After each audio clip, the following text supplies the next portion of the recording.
আগে জানা ছিল না, আর আগেই জানতামও না। মানুষের ভালোবাসা পেতে হলে মানুষের পিছে টাকা খরচ করতে হবে, সেটা বেশিরভাগ আত্মীয় স্বজনেই। আত্মীয় স্বজনকে যত দিতে পারবো, আত্মীয় স্বজন তখন এই সম্পর্কটা সুন্দর করে তৈরি করবে।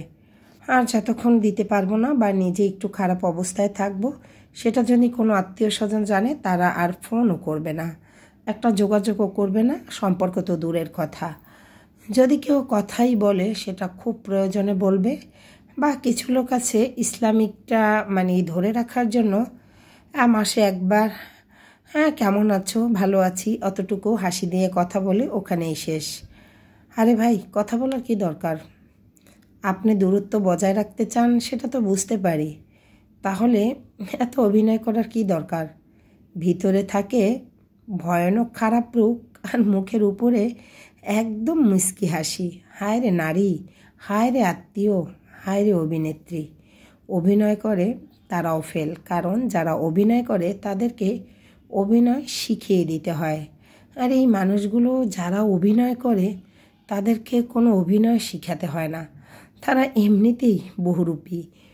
আসলে কথাগুলো বলতে চাইনি, হয়তোবা অনেকের কাছে খারাপ লাগবে, তবুও বলছি। কে আপন কে পর চেনা যায়।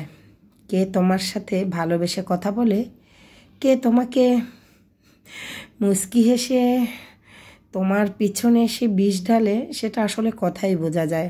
যতই বলি আমি একদমই অন্যরকম, আমি তোমাদের ভালো চাই, আরে ভাই তুমি আমাদের কখনোই ভালো চাও না।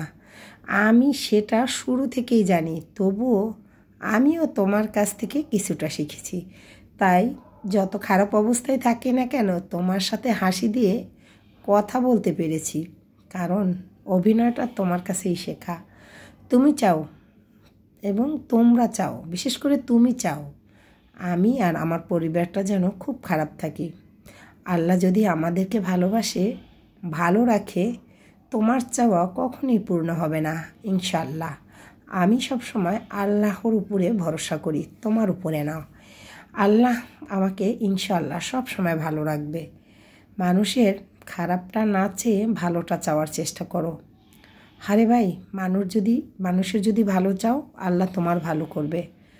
তুমি যতই নামাজ রোজা করো না কেন, মনটা একটু পরিষ্কার করো সেই সাথে। আর যাদের সাথে রক্তের সম্পর্ক আছে, তাদের সাথে সুন্দর একটা সম্পর্ক তৈরি করো। আরে ভাই, টাকা পয়সাটা বড় কথা না, বড় কথা হচ্ছে তুমি কার সাথে কীভাবে সম্পর্ক তৈরি করছো। এই ক্ষণিকের দুনিয়ায় এতই বা শয়তানি করে কী লাভ?